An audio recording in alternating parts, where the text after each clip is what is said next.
Okay, so here's our agenda for today. We're going to start out with an introduction to Indicator 7 data collection.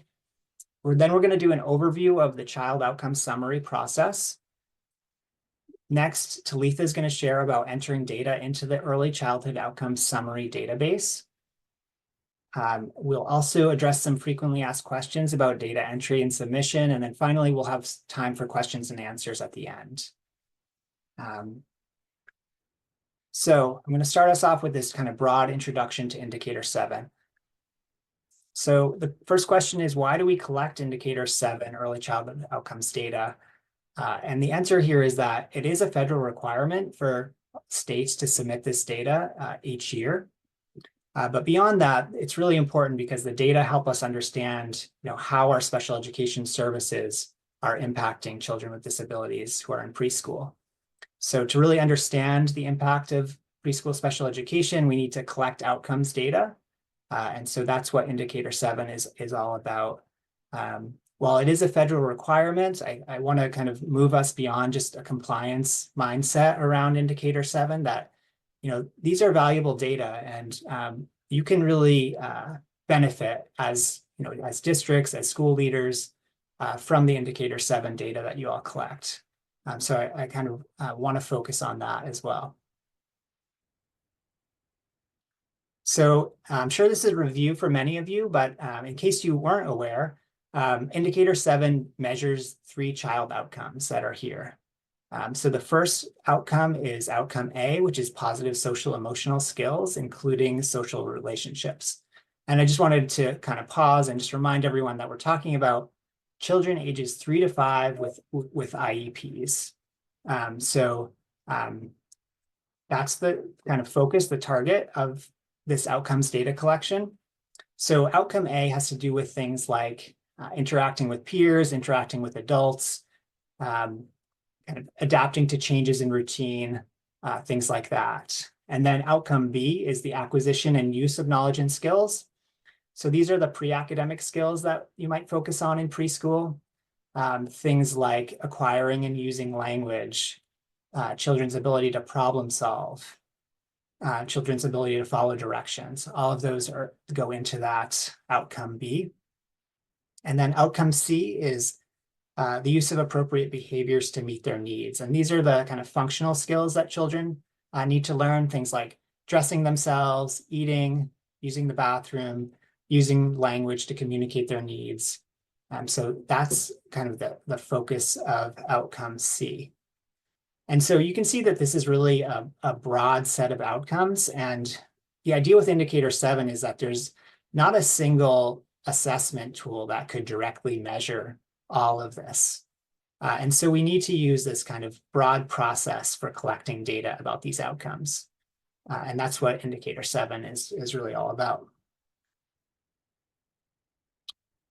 Another just plug here for why the data are important. And they are important because they really allow us to look at trends to understand children's outcomes over time. So we want to know, are our special education services supporting children so that they can be active and successful participants in school. And so we can look at trends over time to really understand, how are we serving these children? And so the charts on the slide here, on the left, you see what's called summary statement 1. And that has to do with the percentage of children who made greater than expected growth while they were in the preschool program. So the data that you submit gets transformed into these summary statements that are shown here.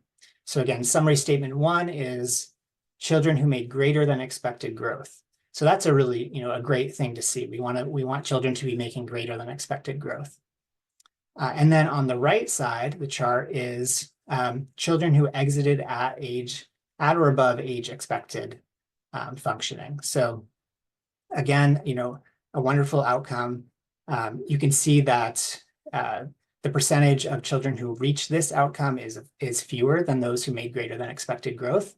These are the national data. So all the data that's submitted from states is then aggregated to provide this kind of national picture of child outcomes. So I wanted to kind of show this just to reinforce that these data are used nationally. they really help us understand, how special education is meeting the needs of children with disabilities.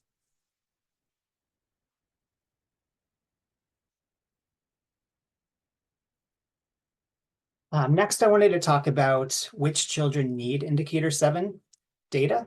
And so this is one thing that's changed in the past few years, where DESE used to have a cohort model for collecting Indicator 7 data, as I'm sure many of you are aware. That cohort model stopped, and now DESE is asking districts to collect this data for all children who enter on an annual basis. So districts are responsible for collecting data on all children with IEPs who are ages 3 to 5 each year. So any child who begins receiving special education services, you should collect that entry data for them.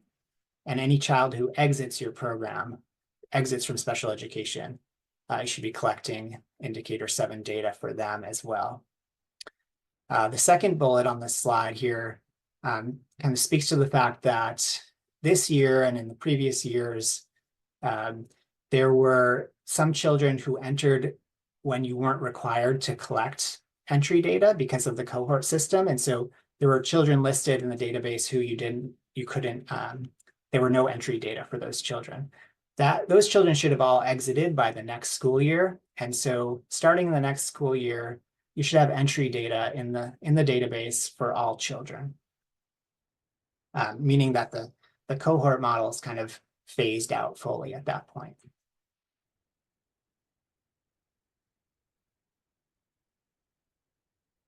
And this table just summarizes what the actual data points are that districts are responsible for collecting.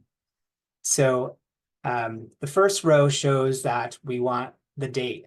And for entry, we want the date that the child started receiving preschool special education services. And important to note that this may not always be the IEP start date. We want the actual date that they started receiving services.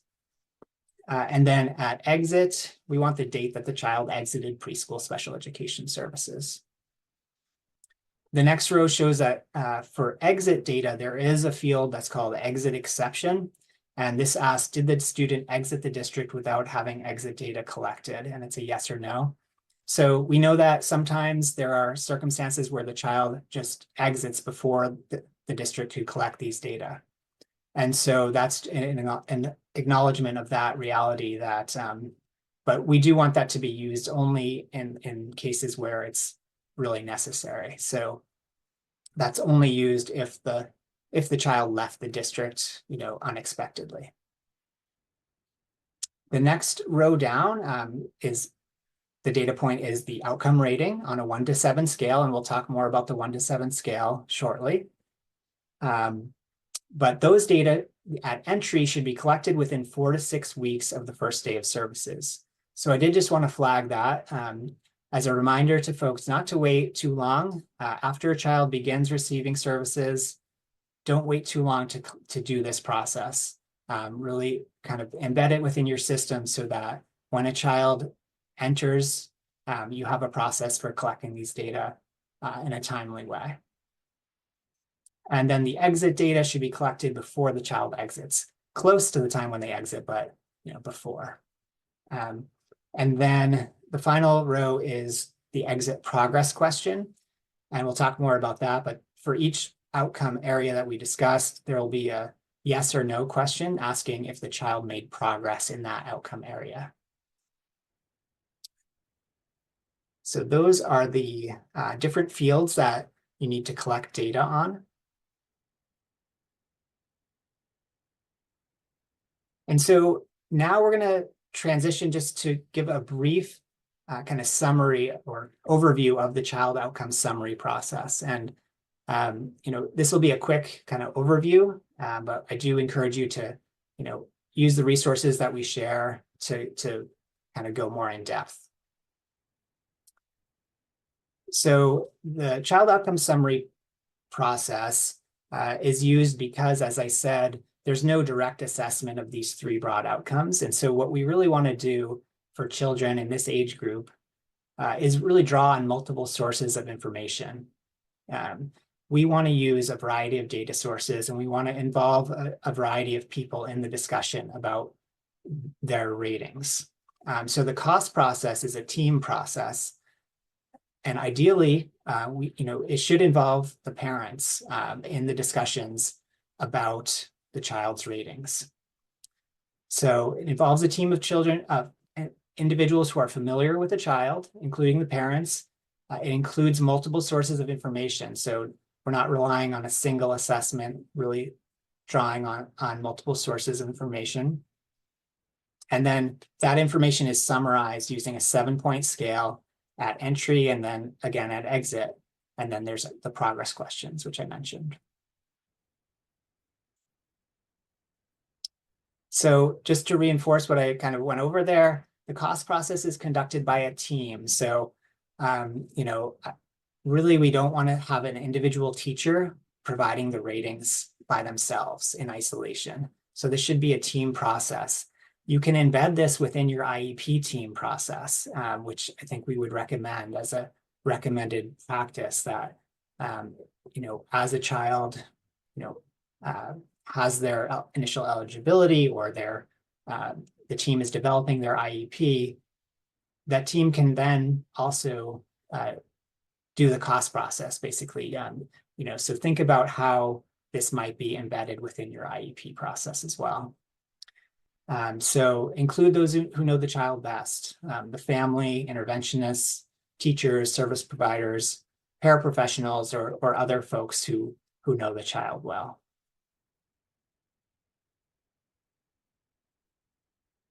And then make sure you're using multiple sources of information. As I said, we're not relying here on a single assessment, but you can use things like curriculum-based assessments, norm reference assessments, developmental screening tools, observations across settings and situations, as well as parent report.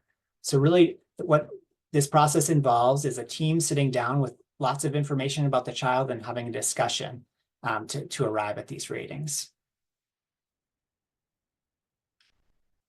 So I wanted to highlight a couple of resources that you should be familiar with. Mostly these are from the Early Childhood Technical Assistance Center, or ECTA. Talitha is going to drop a link to this resource. This is called the COS form.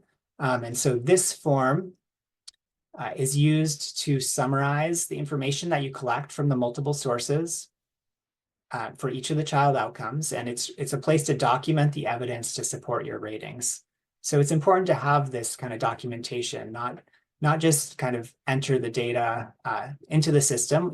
We do need that, of course, but we also really want you to be using a form like this where you can document that information.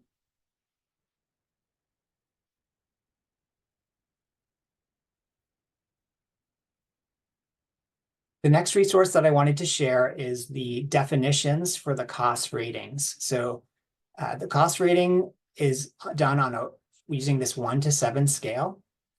And each of the indicators has a really specific definition. And the definition has to do with how the child is functioning in relationship to age expected functioning. So when you're doing the cost process, it's really key that the team is thinking about what is age expected and how is the child functioning currently. So all of the ratings should be grounded in that kind of sense of child development, typical child development. So what we're doing is we're comparing the child to typically developing peers. So as you can see here, for a 6, the child's functioning generally is considered age appropriate for his or her age, but there are some significant concerns about the child's functioning. So notice that they use the language of appropriate for his or her age, as well as age appropriate. So really, you want to be grounded in that age expected development is kind of what your reference point is for these ratings.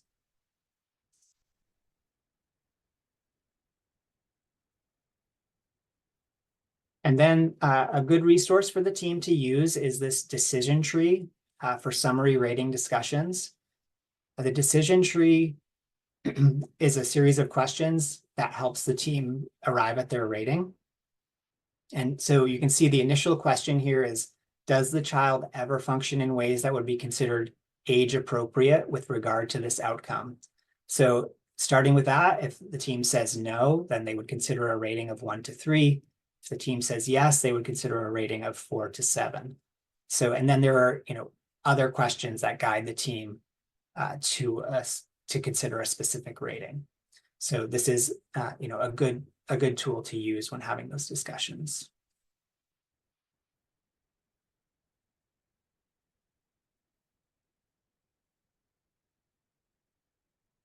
I did want to focus for a minute on this cost progress question. So as we talked about at exit, one of the data points that we want districts to report on is the progress question. And the progress question asks, has the child shown any new skills or behaviors related to this outcome since the last outcome summary? And it's important that even if the child uses one new word or gesture to get his or her needs met, the answer would be yes. So basically, a lot of times people say, no, the child didn't make progress. And that could be because, for example, they were at entry, they were rated a 5, and at exit, they were rated a 5. And so folks think that that means they didn't make progress.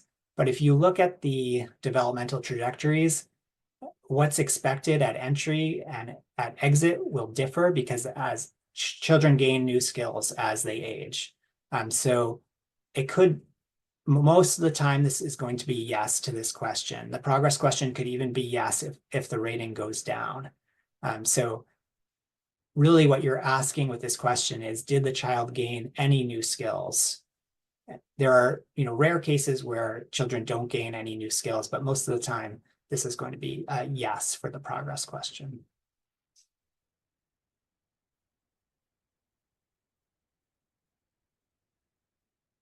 I wanted to share this professional development module as well, which I think could be really useful for folks who want to get more in-depth understanding of the cost process. You could think about kind of embedding this within your professional development for teachers or others who are going to be responsible for collecting this data. The module goes, more in depth than I just did, but also is, I would say, very accessible. And so I think it's a great resource. PLCs could potentially do this, or other, groups of folks could go through this together. It's a nice resource with really useful information about the cost process.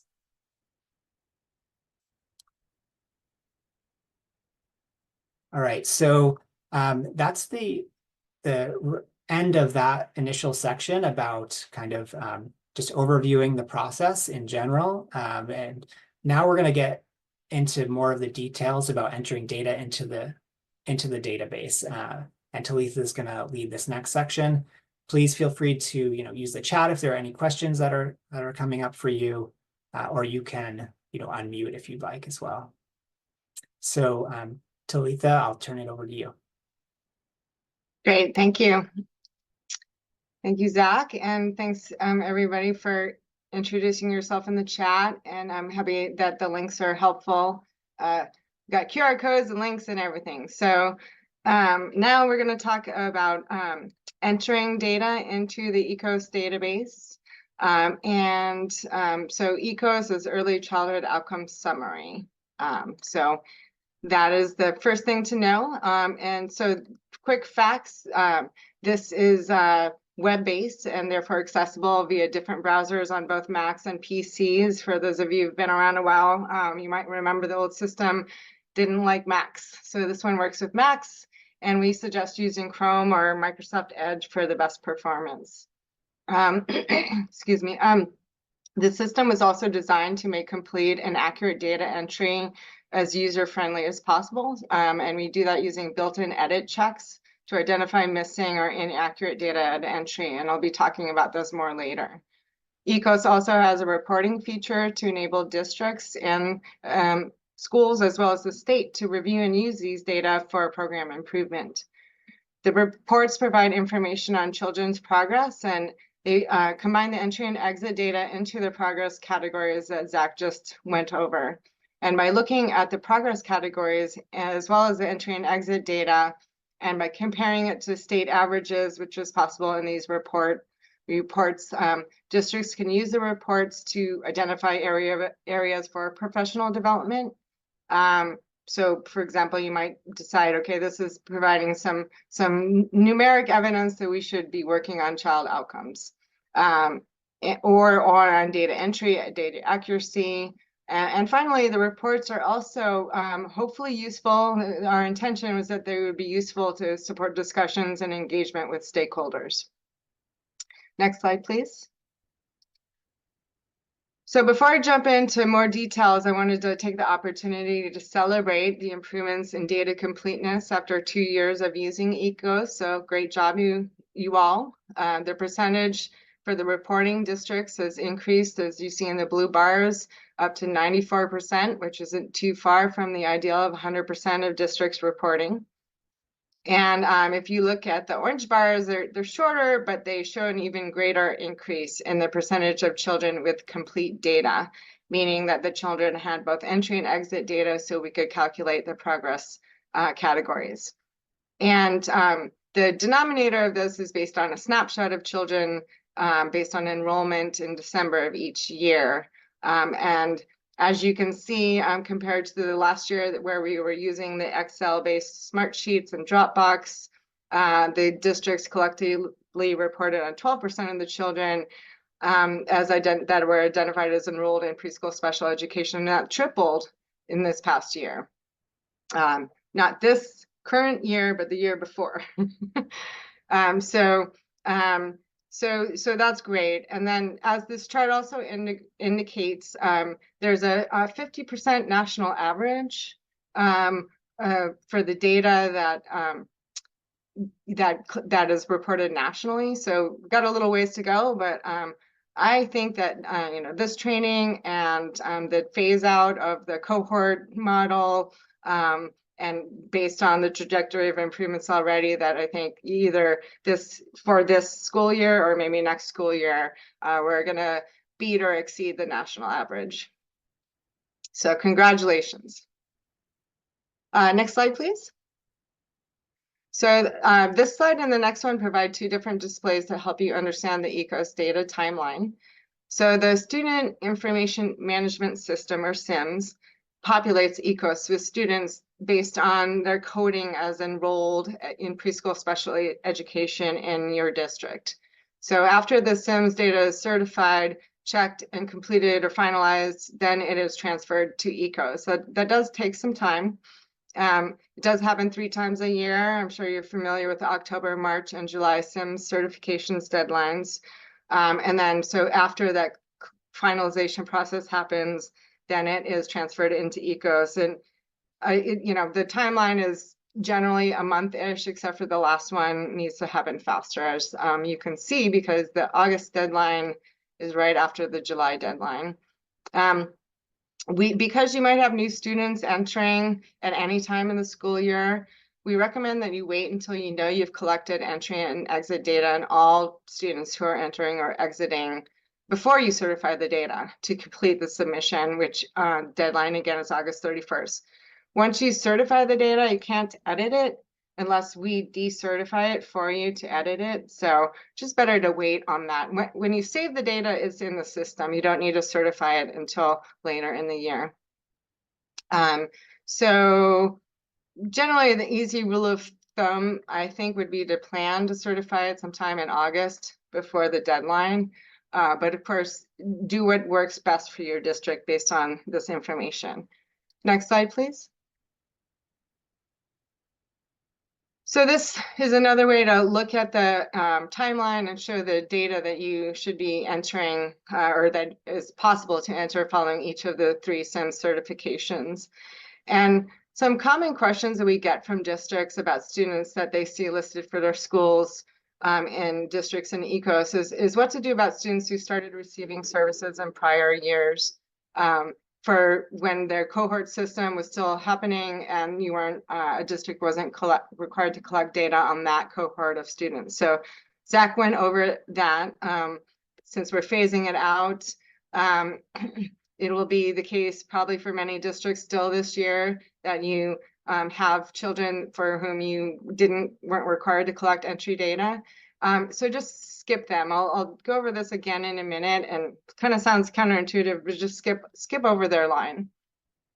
And as Zach mentioned, next year we should have data for all entering children. So another thing that districts ask is why they're not seeing a student in ECOS, which can have two possible explanations. The first is that the child started receiving services after the last SIM certification period, so they haven't been uploaded into ECOS yet. So they will be uploaded into ECOS at the next certification period. The other explanation is that if the student actually did start before the last SIM certification, then there's an error in the coding in SIMs, meaning that they're not coded as enrolled in preschool special education in your district and in the particular school. So in those cases, you would reach out to your directory administrator to fix that. And at the end, there's a link to the directory administrator list for those of you who might be new and not know about that. All right, next slide, please. So let's pause for a second and check in with everybody and think about where you are with indicator 7 data entry. Have you entered complete data? You're like on top of it. Have you entered some? You have more data to enter. Do you have error messages that you're wondering about? Do you have your own spreadsheet happening or that you've used, but you haven't entered it into ECOS yet? Or maybe you've logged into ECOS and looked at your district's page, but haven't gotten further. You know about ECOS, haven't logged in yet, and then kind of what is ECOS? I'm new, so.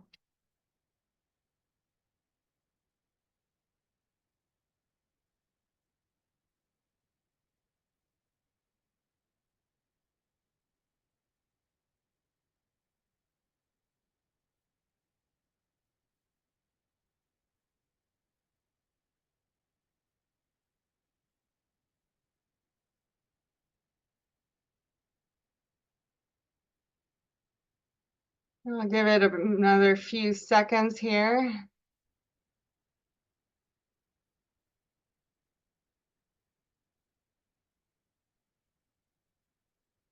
Okay, well, it looks like we've got some people using their own spreadsheet. That it looks like the largest category at this point. I haven't entered into ECOS yet, but it's great. Do you have it in your own spreadsheet? Some people are, on top of it, so to speak, keeping up with the pace. Some people have more data, about 19% have more data to enter, but they've entered some. Probably one person is having error messages. We'll talk about that in a minute. And then, you logged on to ECOS, you haven't really looked at your district's page, or you have looked at your district's page but haven't entered anything, which is probably why you're at this webinar. And for those that you haven't logged on or what is ECOS, that webinar is definitely for you. All right, think we can move on, Zach?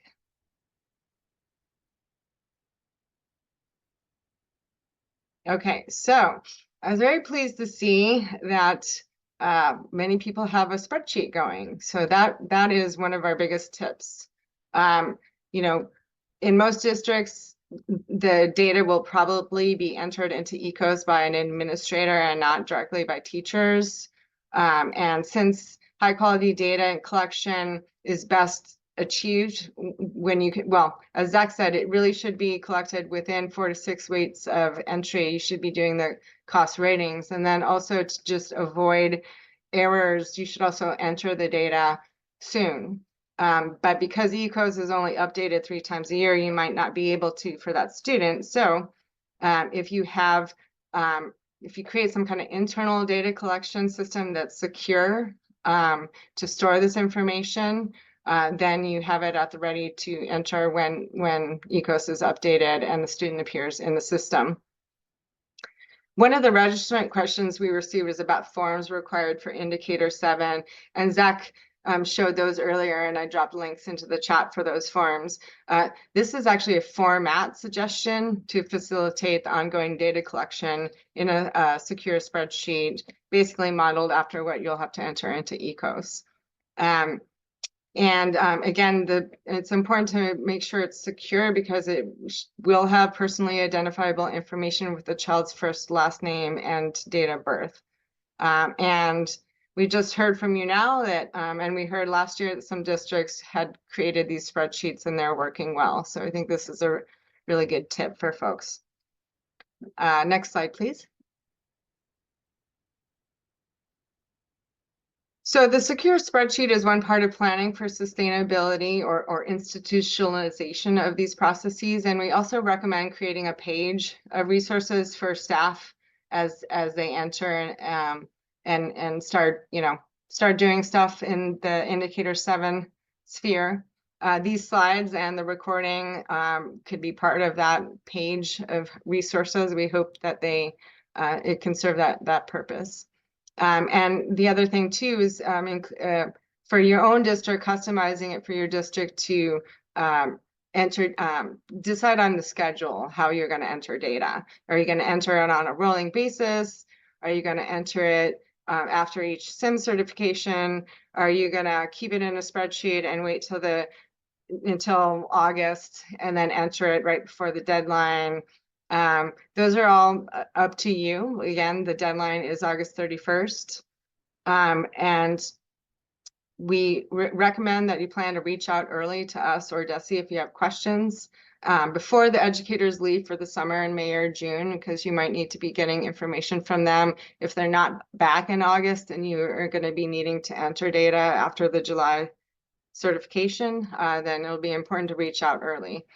And on the next few slides, I'm going to go over some specific questions. What do we do if I don't have entry data for a student? We've actually already covered this, right? But we just want to, it was a source of confusion a lot, so we want to make sure people understand that if you enter, so if you look at this date of birth, this is during a year that the district was not required to collect entry data for those students. So you don't have entry data. So you just skip over this line. It'll stay in ECOS until the student exits, and that's okay. So this school year is kind of the last school year of the phase out of the cohort. So this should be the last school year where you're skipping over students in the entry panel. And starting next year, you should have a plan to be sure to enter entry data for all students. Next slide. So what do you do if a student isn't exiting this year? So kind of a similar thing. Once you enter entry data in panel 1, the student's record will move to panel 2, which is the exit data. And if they're not exiting, just leave their row completely blank and wait until they do exit, and then you enter the data. So the bottom line is, if you don't have complete entry or exit data, which includes the dates, the ratings, and the yes or no progress questions that Zach went over earlier, just skip the row. The students that you will skip will stay in ECOS as long as they're coded as enrolled in preschool special education. So you can enter data for them in the future if they're uploaded in the next SIMS upload. We do have districts asking us, excuse me, if sometimes students will get the timing means that the students are not in ECOS anymore, and you did collect exit data, but they're not in ECOS anymore. And this should be rare, fortunately, so far. We'll work on it if it becomes a larger problem, but it does underscore the importance of collecting and entering data in a timely fashion that's aligned with the SIMS enrollment certification upload schedule that we showed on slides 23 and 24. Next slide, please. So if you have questions about specific students, please do not email student names or dates of birth, because those are personally identifiable information that we need to keep confidential, and email is not secure. You can email the SACIDs because they're not personally identifiable. If there's kind of something strange happening and you want to communicate with us names, dates of birth, SACIDs, and other information to solve a problem, you can upload a spreadsheet to the Dropbox, which is still available for that purpose. Next slide, please. So sometimes you might realize that you have the wrong entry data for a student and you need to edit it. So if you haven't certified the data, you can still edit data. And then you would go in and you click that reset button on the right there. And then once you do that, you're going to get a pop-up that says this is going to clear the exit data and require re-entering the data. So just to make sure, right? So you click OK. And then on the next slide, it basically shows that that student's record will then move back up to the Part 1 panel and and be empty so you can re-enter the data. Excuse me, next slide, please. So editing entry data, so you enter it there. And again, complete data, the date and all of the ratings. And then once you press the save entry data, then the student's record will move back to the Part 2 exit data panel where you reset it from. Next slide, please. So I was mentioning errors earlier, so clearing errors. So if you're on the district page, this top screenshot is what you will see on a district's page for a given school. Like this school has 5 entry ratings entered, no exit ratings. They have 1 error, so it's probably an entry error. And you see the status as errors. And you see that cannot certify until errors are corrected. So before you certify, you need to correct this. So because there's an entry date for this student, you have to enter the ratings. So if you have the entry date but not the ratings yet, just wait to enter the entry date until you have the ratings. So to clear this error, if you wanted to clear this error, you could just delete out the date. If you wanted to if you're okay with leaving the error there, you can leave the error there, but that's why that error is there, because it's not complete. Next slide, please. And really, all of these are very similar. So this one, there's something entered for the exit exception that this student exited without the district being able to collect data, but there's no exit date information. Of course, there would be no exit ratings, but you should know approximately when the date that the student exited. So that should be entered. Next slide, please. And again, here we have, if there's a no in the exit exception field, that means it's kind of a reverse coding, but no means that yes, you were able to collect the information. So here there is an exit date and an exit exception entry, but no exit ratings or progress questions. So you need to complete those to clear the error. Next slide, please. And then for this one, Zach went over it earlier with the developmental trajectory slide. But if they came in and exited at the same numeric rating, they have to have had made progress. So that should be a yes. Next slide, please. And then once again, the deadline is August 31st. You only need to certify it once per year. So to do that, you would check that little box at the top that you're the representative of the district, that are authorized, and that the information is complete and accurate, and then click the certify button. And as I mentioned earlier, we recommend planning to certify in August to close out the prior school year and then get ready for the coming school year.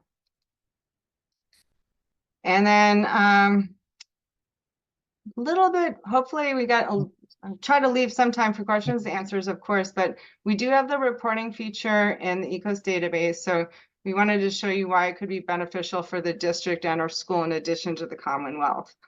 So next slide. We can address a couple of questions that came in the chat as well. Oh, okay. Okay. Let's go through this section quickly, and then we'll get to those questions. Great, thank you. Yeah. Okay, so if you see in the top right on the district page, there's a view reports button.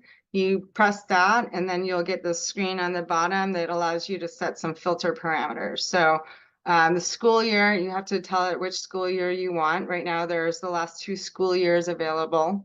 And then the district, you have to select it, I believe, but it should only be your district that you see. or at least the districts that you're authorized to see. And then the school, it says required there, is not exactly required, but include state is defaulted to yes. So anyway, you would have to do those first two things, and then you can click view report, and then you'll see the report. And then again, mentioning so this slide shows the summary statements that Zach went over earlier for the state and for the district. If you did also want to see the school next to them, you could select the school, and if you don't want to see the state, you can also select no for the state. So next slide, please.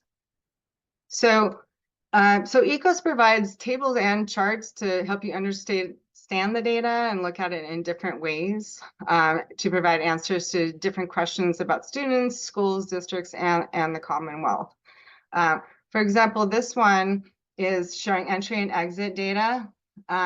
So the entry and exit ratings, and then comparing it for this fictional district to the state. And what you're looking for is if there are marked differences between the district and the state, like pattern, then maybe that indicates a need for professional development on how to do the child outcomes ratings, how to do the 1 through 7 ratings. Because generally speaking, you should not have many in 7 or 1. And so anyway, it provides you, especially in comparison to the state, provides you an indicator of the need for professional development. The next slide. So this one shows the progress categories, again, comparing school to in the district to the state. So this is where you might, you could use information on general student progress. So the progress categories A, B, C, D, and E indicate that developmental trajectory that Zach showed earlier on that slide.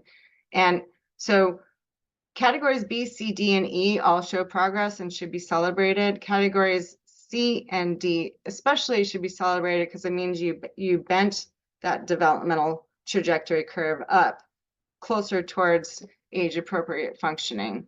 And the last category is E, which is also to be celebrated. It means the children maintained, they maintained age-appropriate functioning, which as we know, without intervention, children can sometimes regress. So this helps you understand how generally students are doing in your school and or district. And then the last slide. So this shows the summary statements and that Zach explained earlier. And again, by comparing your district and or school's outcomes to the state percentages, you can identify areas for continuous improvement, which could be working on cost validity and reliability of the data or entering it. It also could indicate we want to focus on this outcome area. And Zach went over the 3 areas earlier: the positive social emotional skills and relationships, the knowledge and skills, and the taking actions to meet needs outcomes. And I do recommend caution in interpreting these data until districts have a few more years of reports, because small numbers can change percentages a lot. So especially for schools, like here you see 100%, right? It could be based on like only a few students. So you change 1 student and the outcome changes completely. But anyway, this is here now, and we recommend that you begin using it now. And also I recommend waiting for a few years and looking at trends to really interpret the data like directly. So, all right, so let's see. The next thing is questions and answers. Yes. All right, great. Thanks, Talitha. So there was one question about only entering data for 100 students a year. And I know that had been a previous DESE kind of policy for larger districts. And so, but we're going to have to check with DESE on that one, because that's, basically a specific kind of agreement. We would encourage you to do, all your students. I know that for large districts, sometimes that's a barrier, but we'll get back to you on that one with the DESE answer. We have a question from Anna about if a student is receiving ESY services over the summer before transitioning out of pre-K, do you put the exit date as the end of ESY or the school year? And so here, I would say that you put the exit date the end of the school year, partly because the system actually won't take dates past past June 30th. So you need to use the end of the school year. Also, ESY is really about maintaining skills, not necessarily building new skills. And so we want those exit ratings to be about, how the child was functioning at the end of the school year would be appropriate. Next one from Christy Lynn is about, I have a student who moved from our program to an out-of-district placement. We put entry and exit data now, but now the child is coming up in the new program. Should I input the exit data as the entry data for the out placement?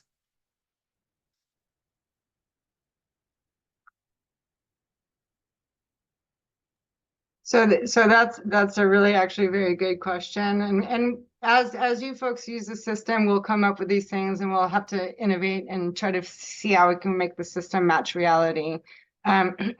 Essentially, what we want to capture with entry and exit is all the progress the child made for services from your district. So I would imagine you're still if you can still enter data for the children, that child, that student, you're still, they're still affiliated with your district. So I would actually wait until they're completely done. But again, that's a good question that we should probably talk with DESE a little bit more for policy solutions. But Zach, do you have anything to add? I think you're right that, we want just an entry date when they started receiving entry data from when they started receiving services in your district and an exit date from when they ended services in your district. So I think that changing schools in the district isn't really as critical if that's part of I'm not sure if I'm totally understanding your question, but. So not totally. Sorry, this is me. I'm Christy Lynn. So the student is actually outplaced out of the district in a different program entirely for their needs. So they don't currently attend one of our schools, but out of district placements still fall under the special education department of that school district. Right. So we're not directly servicing that child any longer. So this is the first time for me. I've never had a student fall in this category before. Right. So I was surprised to see the child pop up under this other school that's not even in our school and in our jurisdiction, which is why I wasn't quite sure what that entry and exit data should look like. It's a pre-K 4, so they'll exit the preschool program in June, but it's not my program anymore. And right. So, if it's not your program, then I would, well, I can probably going to say the same thing, Zach. Well, what we've received from DESE before is that although the student is out of district, your district should work with that out of district school to come up with the ratings. Okay. So there should be some kind of process for communicating with that school to do the rating process, which I know can be challenging. That was the guidance that we received, was that, it's still a responsibility to collect indicator 7 data, even for those children who are placed out of district. Does that help? Or, I mean, it does. I don't know if that fully gets at your question. Not fully, but yeah. I think it's a complicated question. Okay. So I think it at least gets us in a direction. Okay. I'm happy to follow up to, by email. You can reach out. That might be helpful, so we can talk about this case specifically, just because it is unique. Christy, this is Dawn from Mansfield. I've been doing our indicator 7 here for like years and years and years and years. So yes, what you would do, because it populates from your SIMS data, you would take and put in your entry information, and then you would work with the out-of-district school to get the outcome summary and then submit it the same. Okay. So from that, and you I'd go back to the entry because this kiddo started with us last spring. So I'd go back to that entry data. yes, and so then you would put their outcome summary from there, and then whoever their team is at the out of district placement, Yep. you would provide them the form and give them a copy of the entry form that you use to process the information with the team, and then they have something to look at prior to, and then they could do the exit information for you. I don't know if there's anybody else on the call, but we sometimes have kids that go to like private place preschools, like their parents send them to like a Catholic school, and sometimes they start in our district and they go there, and the same thing applies as well, that you just work with the other school to get the information that you would need, and you would put it in, and no error messages, you'll submit, and everybody will be happy. So I hope that was helpful. That's really Thanks. helpful. Thank you, Dawn. And I realize we're at the top of the hour. I'm happy to stay on for a few more minutes if folks have questions. I don't, if you have to go, I totally get that. There was a question, which I'm sorry, Linda, I missed. We wanted to address if a child transfers into our preschool and the student came with an IEP, wouldn't the previous school have already done an entry? And one of these students did show up for me, and I'm asked to do an entry as well. So this is a question we do receive a lot about transfer students. And so Talitha, I don't know if you want to take a crack at this. I mean, ideally, you would be able to use the entry data from the previous district. However, there's not a way right now in our system to show those, to transfer those data between districts. So you could reach out to the previous district.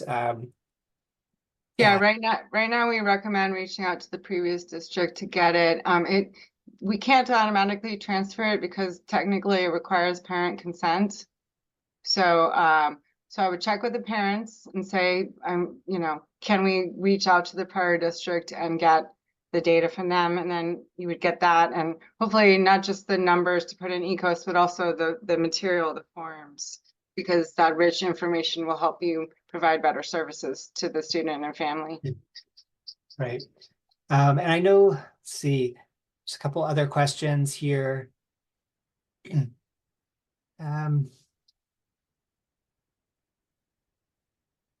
Question from Diane about inter-rater reliability may come into play as a rating of 4 may be different for different raters. So what we really want to encourage you to do, as you sort of work with your team on the rating process, is really, these tools that we provided are meant to help establish that inter-rater reliability. So essentially it's, if the team is using the same definitions and they kind of have the same framework for what is age appropriate, then ideally, you'll be closer to having an agreement among raters. And really, it's a team process, so you want to come to agreement and consensus for your rating. And that could also be part of your professional development. There's independent modules that your teams, that your educators can take by themselves, but then they would come together and, basically work on one child and family and look at the ratings and then see how they differ and then discuss them. And then, so that could actually be a process with your actual students for kind of finalizing and firming up the professional development resources that are provided in modules and webinars from ECTA. And there's a question here, when will the ECOS data be posted in the portal? My district restricts access to the special education director, so I will need to create this data without being able, I need to create this data without being able to see ECOS. So, right, I did want to just let you all know the March SIMS data is currently in ECOS. So you can check that out and see that it should be up to date as of March the March SIMS update. In your case, if you don't have access to ECOS, it's really important to have that kind of spreadsheet, that internal spreadsheet that Talitha mentioned, so that you can keep track of those data points. So I hope that answers that question. So question from Stacy regarding transfer students. We had a student transfer in from another state and then just a couple months later moved to a third state. Do we do entry and exit ratings for the student for the short time we had him? So no, we only need ratings for children who attended the program for 6 months or more. So you wouldn't need to do exit ratings for that student. When the child came into the program from the other state, your district should, do entry ratings in that case, because you don't know, you didn't know at that time that they were going to transfer. And that's one really quick thing too, is that that's another error that we didn't cover. But if you try to put in an exit date that's less than 6 months from the entry date, the system will tell you no. So just skip it.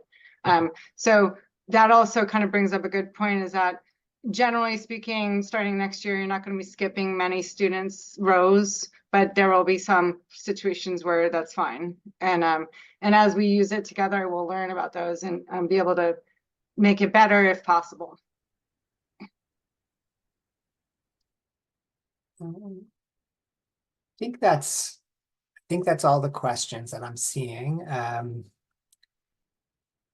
Let me know if I missed one or if there's any other questions that are coming up.